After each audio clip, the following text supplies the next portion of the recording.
Baik ya anak-anak ya, kalian akan belajar tentang menggambar motif batik, kemudian jenis-jenis ornamen batik, kemudian mewarnai gambar batik. Yang pertama, menggambar motif batik. Motif adalah perwujudan gambar yang dihasilkan dari flora atau tumbuhan, fauna atau hewan, kemudian motif geometris dan bebas berekspresi. Setelah motif dibuat, kemudian motif diproses menjadi pola tertentu pada kain. 3 cara membuat pola di atas kain. Yang pertama, membuat pola dengan bantuan garis. Diterapkan untuk menggambar motif geometris seperti parang, ceplok, kawung, banji, dan anyam. Caranya dengan membuat pola terlebih dahulu dengan bantuan garis. Garis tersebut bisa berupa garis horizontal maupun garis vertikal di kain untuk menyesuaikan motif pola yang akan kita buat. Selanjutnya yang kedua, membuat pola dengan mal.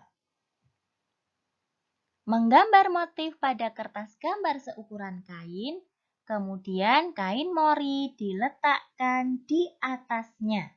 Ya. Kemudian kertas gambar dan kain dikancing dengan jarum pentul. Kemudian digambar pola. Untuk menggambar semen, lunglungan, buketan, modang, dan sidomukti.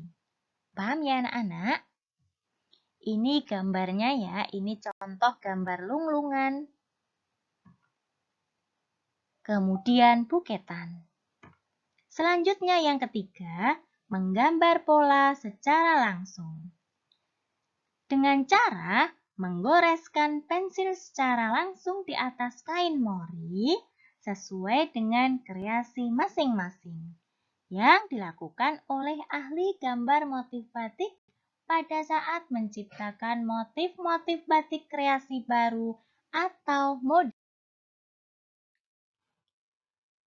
3 tahapan pokok yang harus dilakukan dalam proses pembuatan batik, yaitu tahap persiapan kain, tahap persiapan alat dan bahan, dan tahap pembatikan. Anak-anak, kita akan belajar jenis-jenis ornamen batik. Unsur-unsur pokok pola batik disebut ornamen batik. Unsur-unsur pola motif batik ada pola utama atau kelowongan, kemudian pola tambahan atau isen-isen, dan pola pinggir.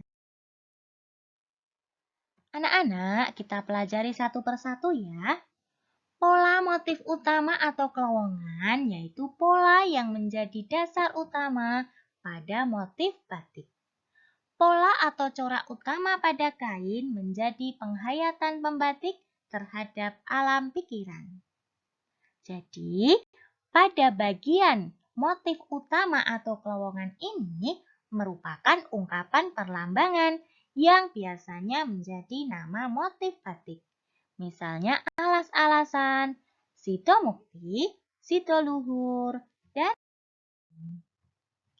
selanjutnya anak-anak, pola motif tambahan atau isen-isen. Isen-isen adalah unsur pengisi bidang atau ruang kosong di antara pola utama. Kalian masih ingat ya? Sudah Bu Dewi sampaikan di bab sebelumnya. Ornamen pokok pada motif batik itu berupa aneka ragam bentuk gambar. Misalnya meru atau gunung, pohon, tumbuhan, bangunan, lidah api, naga, dan binatang. Binatang itu bisa kupu-kupu, ikan, kuda laut, dan lain-lain. Anak-anak, ornamen utama pada motif semen mempunyai arti Meru itu melambangkan gunung, tanah, atau bumi. Kemudian api atau lidah api melambangkan nyala api. Kemudian ular atau naga itu melambangkan air. Burung itu melambangkan angin. Garuda atau sayap Garuda itu melambangkan mahkota atau penguasa dunia dan seisinya. Nah, kalian bisa memilih ya dalam menggambar mau memilih ornamen yang kalian sukai. Anak-anak, selanjutnya ornamen tumbuhan atau flora, yaitu motif sidomukti, sidoluhur, truntum, kirnomondo, kawung, pisang Bali, kembang sikatan, kembang kepet tapak doro, kastubo, dan lumpakis. Anak-anak, kita lanjutkan ya. Ini adalah contoh ornamen daun.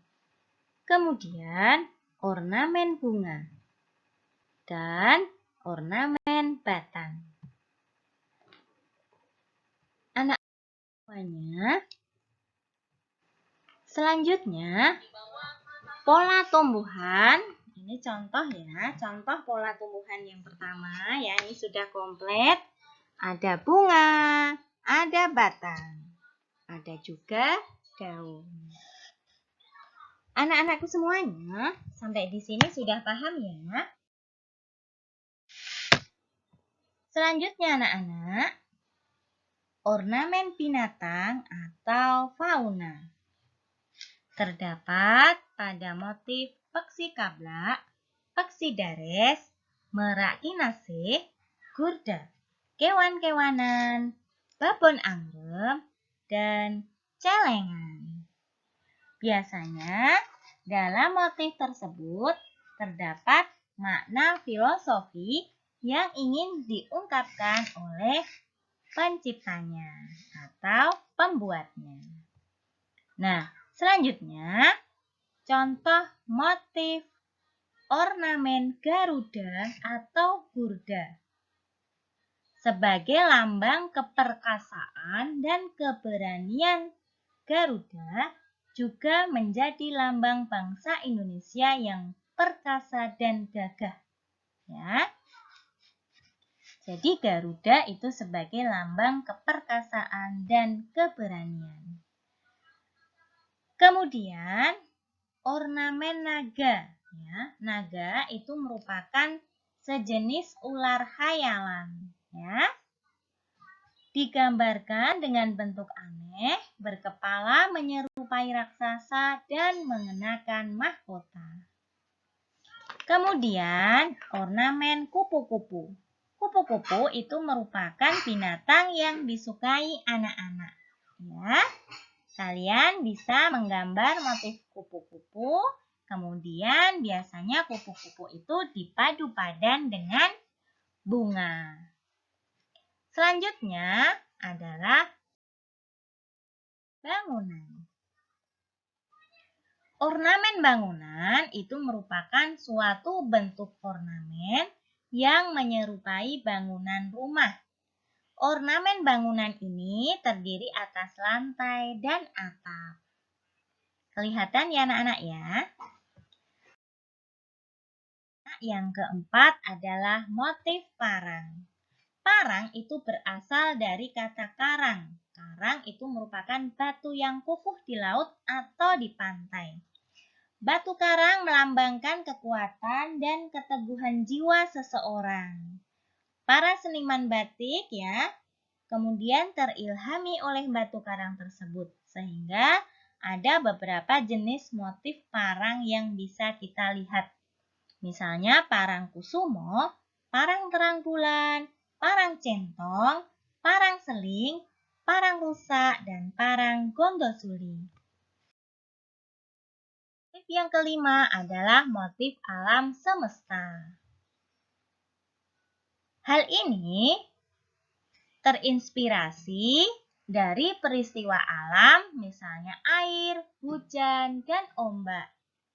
Motif batiknya misalnya Ombak Mino, Tirto Tejo, dan Udan Riris. Ini adalah contoh motif Tirto Tejo. Anak-anak, gambar batik. Nah, dalam mewarnai gambar batik, itu kalian bebas akan menggambar batik apa, kemudian diwarnai sesuai dengan kreativitas dan kesukaan kalian. Biasanya, kalian bisa menggunakan krayon, pastel, spidol, cat air, atau pewarna yang lainnya. Ya, kemudian langkah-langkahnya itu anak-anak silahkan menggambar motif, kemudian setelah selesai menggambar baru diwarnai. Kalian sudah pernah ya menggambar ya? Tentunya sudah. Kalian juga sudah pernah mengirimkan tugas menggambar dan mewarnai gambar batik di Google Classroom yang lalu. Nah, alhamdulillah pembelajaran batik hari ini sudah selesai. Terima kasih sudah memperhatikan penjelasan dari Bu Dewi dengan baik. Assalamualaikum warahmatullahi wabarakatuh.